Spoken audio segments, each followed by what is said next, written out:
اعوذ باللہ من الشیطان الرجیم بسم اللہ الرحمن الرحیم ولا تلبسوا الحق بالباطل وتكتموا الحق وانتم تعلمون صدق اللہ العظیم۔ واو میں نہ اور، لا میں نہ، مت نہ نہیں کے معنی میں آتا ہے۔ تلبسو کسی چیز کا آپس میں خلط ملط کر دینا، مکس کر دینا۔ ولا تلبسو اور نہ خلط ملط کرو، الحق حق کو، بالباطل باطل کے ساتھ، وتکتم الحق واو میں نہ اور، تکتمو میں نہ، کتمان سے ہے، کتمان کہتے ہیں حق کو چھپانا، کاتما سے، اور یہاں اصل میں لا مقدر ہے ہونا، اصل عبارت یہ بنتی ہے لا تکتم الحق، اور نہ چھپاؤ تم حق کو۔ لا تلبس الحق، مت خلط ملط کرو حق کو، ولا تکتم الحق، اور نہ چھپاؤ حق کو، وانتم واو میں نہ اور یہ واو حالیہ ہے، اس حال میں کہ انتم تعلمون تم جانتے ہو۔ یہ سورۃ البقرہ، اور ویسے اس کا جو ترجمہ بنے گا ہم جو کرتے ہیں ولا تلبس الحق، اور نہ ملاؤ حق کو، بالباطل باطل کے ساتھ، وتکتم الحق حالانکہ تم چھپاتے ہو حق کو، وانتم تعلمون اور تم جانتے ہو۔ یہ سورۃ البقرہ اس کی آیت نمبر 42 ہے جو آپ کے سامنے تلاوت کی گئی۔ رب العالمین اس آیت کریمہ میں دو باتیں ارشاد فرما رہے ہیں۔ ایک بات پہلی کہ حق کو مت ملاؤ، اور دوسرا باطل کے ساتھ، اور حق کو چھپاؤ تم، نہ چھپاؤ تم، یعنی حق کو چھپانے کی مختلف صورتیں ہیں، اور وہ مختلف صورتیں، ایک تو یہ ہے کہ حق بیان ہی نہ کیا جائے، بس خاموش بندہ، جیسے کوئی صوفی بن جاتا ہے نا، کوئی دین کو برا کہتا رہے، بس یہ کہ مجھے کیا ہے، کوئی اللہ کا انکار کرتا ہے، آقا علیہ السلام کا یا کسی دین کے حکم کا انکار کرتا ہے، وہ کہتا ہے مجھے کیا، اللہ جانے اور اللہ کا رسول جانے۔ ایک تو یہ بھی ہے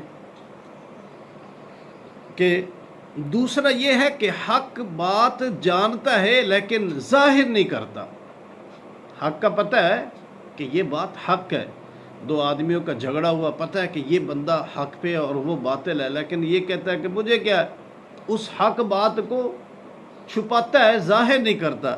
ایک یہ ہے کتمان حق۔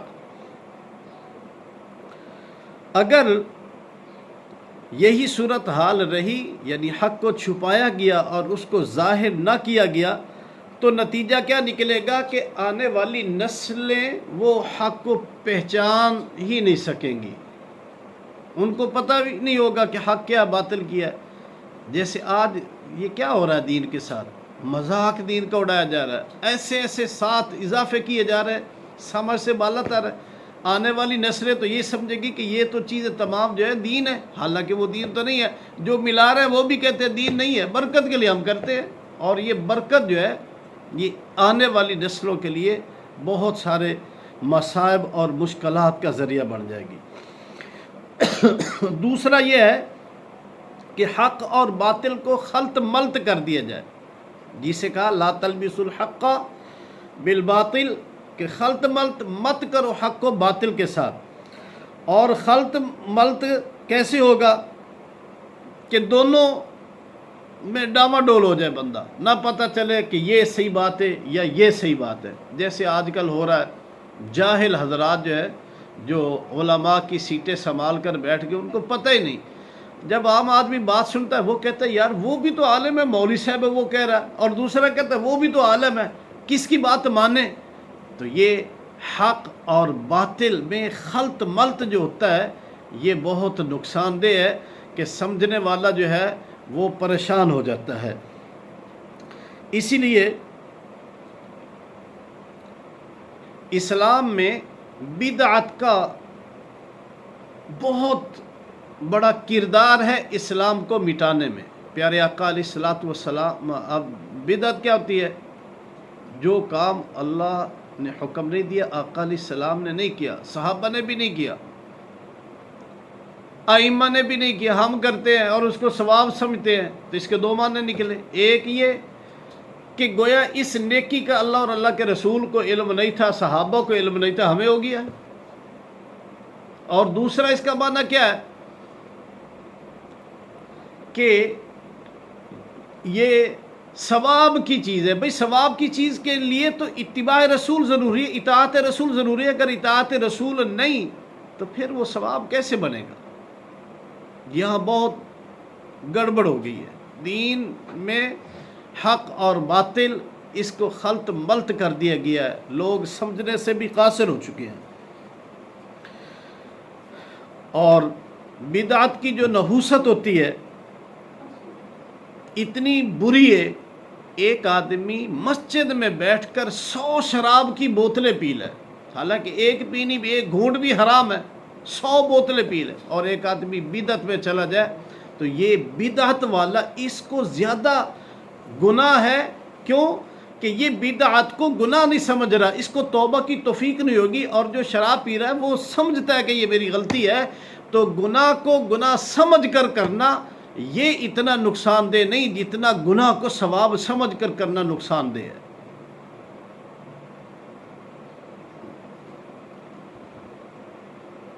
حضرت سیدنا انس رضی اللہ تعالیٰ عنہ، ان کی روایت ہے، پیارے آقا علیہ الصلوۃ والسلام نے فرمایا کہ ان اللہ تعالی قد حجب التوبۃ عن کل صاحب بدعۃ، اللہ تعالیٰ نے بدعتی پر توبہ کا دروازہ بند کر دیا ہے۔ کیوں بند کر دیا اس پہ توبہ کا دروازہ؟ اسی لیے کہ بدعتی جو ہے وہ اس کو گناہ سمجھتا ہی نہیں، جب گناہ ہی نہیں سمجھتا تو توبہ کس لیے؟ ایک آدمی نماز پڑھ کر کہتا ہے یا اللہ میں نے نماز پڑھی ہے تو مجھے معاف کر دے، یا اللہ میں نے زکوٰۃ دی ہے تو مجھے معاف کر دے، یا اللہ میں نے حج کیا تو مجھے معاف کر دے۔ یہ کہے گا کہ میں نے حج کیا مجھے معاف کر، یہ نماز پڑھی ہے مجھے معاف کر، یہ نہیں کہے گا، بلکہ کیا کہے گا؟ یا اللہ قبول فرما لے، اس میں جو کمی کوتاہی ہوگی اپنے فضل عظیم سے معاف فرما دے۔ حضرت سیدنا عبداللہ ابن مسعود فقیہ امت کوفے کے گورنر تھے، تو پتہ چلا، لوگوں نے آ کر اطلاع دی کہ حضرت مسجد میں کچھ لوگ اکٹھے بیٹھے اور ذکر کر رہے ہیں۔ حالانکہ ذکر تو اللہ کا ہر وقت کرنا چاہیے، ہر حال میں، اذکر اللہ علی کل حال۔ آقا علیہ السلام نے یہاں تک فرمایا کہ اتنا اللہ کا ذکر کرو، اتنا ذکر کرو، یقال لہ المجنون، کہ لوگ تمہیں دیوانہ اور پاگل کہنا شروع کر دیں۔ تو حضرت سیدنا عبداللہ ابن مسعود رضی اللہ تعالیٰ عنہ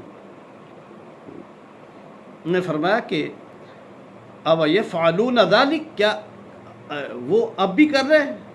انہوں نے کہا تو اس وقت تو نہیں، تو فرمایا کہ جب کرے مجھے اطلاع دینا۔ دوبارہ کیونکہ عادت بن گئی تھی ان کی، تو وہ دوبارہ جب کر رہے تھے تو حضرت عبداللہ ابن مسعود رضی اللہ تعالیٰ عنہ تشریف لے کر آئے، اطلاع دی کہ آپ آئے غصے میں، اور فرمایا من عرفنی عرفنی، جو مجھے پہچانتا ہے وہ تو مجھے پہچانتا ہے، اور جو مجھے ومن لم یعرفنی، جو مجھے نہیں پہچانتا، فانا ابن مسعود، میں عبداللہ ابن مسعود ہوں، کوفے کا گورنر ہوں۔ اور آگے فرمایا ظالمو، ابھی تک آقا علیہ الصلوۃ والسلام کے مٹی کے برتن نہیں ٹوٹے، اور ابھی تک آپ علیہ الصلوۃ والسلام کے کپڑے میلے نہیں ہوئے، اور تم آتیتم ببدعۃ ظلمائی، تم مسجد میں اکٹھے ہو کر بلند آواز سے درود شریف پڑھ رہے ہو، ذکر کر رہے ہو، یہ تو بدعت ہے۔ ما اراکم الا المبتدعین، نہیں دیکھ رہا میں تم کو مگر تم بدعتی ہو۔ فاخرجہم من المسجد، نکال دیا ان کو، ایک ایک کو پکڑ کر مسجد سے نکال۔ اور آج کیا ہو رہا ہے، جس کو یہ دین کی بات کا، بڑے بڑے جو ہے نا، بدقسمتی ہے کہ مفادات اور خواہشات نے ہمیں اس قدر مجبور کر دیا ہے کہ ہم اپنے مفادات اور خواہشات کو سامنے رکھتے ہیں، دین کو سامنے نہیں رکھتے۔ ایک بہت بڑے ہمارے علاقے کے اللہ کے ولی ہیں، میں نے ان سے کہا حضرت تھانوی رحمۃ اللہ علیہ کی نسبت ہے ان سے، میں نے کہا ان کی کتاب تربیت السالک حضرت نے تو منع لکھا ہے، تو آپ یہ کروا رہے ہیں اور آپ کے اشتہار بھی چھپ رہے ہیں مجلس. تو وہ مجھے کہتے وہ حالات اور تھے، یہ حالات اور ہیں. میں نے کہا اچھا حضرت تھانوی رحمۃ اللہ علیہ کو یہ سمجھ نہیں آیا تھا، آپ کو سمجھ آ گیا. اب وہ آگے سے کہتے ہیں کہ تو مناظرہ کرنے آیا. میں نے کہا حضرت میں تو مناظرہ تو نہیں کرنے آیا، میں تو سمجھنے آیا ہوں کہ کیا ہو رہا ہے. حضرت تھانوی رحمۃ اللہ علیہ تربیت السالک میں لکھ رہے ہیں کہ 3 آدمی مل کر بھی ذکر نہیں کر سکتے، اور آج حضرت تھانوی رحمۃ اللہ علیہ کے نام پہ کتنا ہم مال کما رہے ہیں. لیکن حضرت تھانوی کی اس بات سے اختلاف نہیں، کیونکہ اور بلکہ مجھے کہا کہ یہ جو تھے نا یہ بدتی لوگ، یہ ہمارے پاس آتے نہیں، جب ہم یہ مجلس ذکر کرتے ہیں تو یہ ہمارے پاس آ جاتے ہیں. میں نے کہا بڑے افسوس کی بات ہے کہ لوگوں کو بلانے کے لیے تم یہ کیا کر رہے ہو. تو حضرت عبداللہ ابن مسعود رضی اللہ تعالیٰ عنہ کیا فرما رہے ہیں؟ مالیہ اراکم الا المبتدعین، میں تم کو بدتی دیکھ رہا ہوں. کن کو دیکھ رہے تھے؟ وہ کون تھے؟ کیا کر رہے تھے؟ ذکر ہی کر رہے تھے، درود شریف پڑھ رہے تھے. بہت ساری حدیثیں اس میں. تو فاخرجہم، نکال دیا ان کو، من المسجد، کس چیز سے؟ مسجد سے نکال دیا، اٹھا دے سے. فاخرجہم من المسجد، نکال دیا ان کو کس سے؟ مسجد سے. اور یہ حضرت عبداللہ ابن مسعود وہ صحابی رسول ہے جسے افقہ الامہ کے لقب سے دنیا یاد کرتی ہے. آقا علیہ الصلوۃ والسلام نے فرمایا کہ قرآن کو اگر سمجھنا ہے تو حضرت عبداللہ ابن مسعود رضی اللہ تعالیٰ عنہ سے سمجھو. یہ ہے وہ حضرت عبداللہ ابن مسعود رضی اللہ عنہ کا، عام شخصیت نہیں ہے. پیارے آقا علیہ الصلوۃ والسلام نے یہاں تک فرمایا رضیت لکم ما رضی لکم ابن ام عبد، یہ ان کا لقب ہے، ام عبد. میں راضی ہوں تمہارے لیے اس چیز سے جس سے یہ حضرت عبداللہ ابن مسعود راضی ہیں. اور آگے کیا فرمایا؟ وما اسخط لکم ابن ام عبد فقد،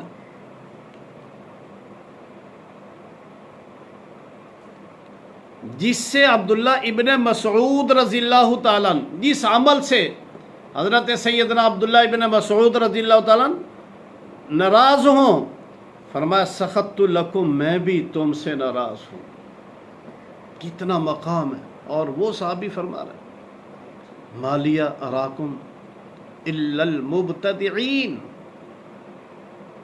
تو ہم کیا کر رہے ہیں؟ تو خلط ملط کرنے کی مختلف صورتیں ہیں.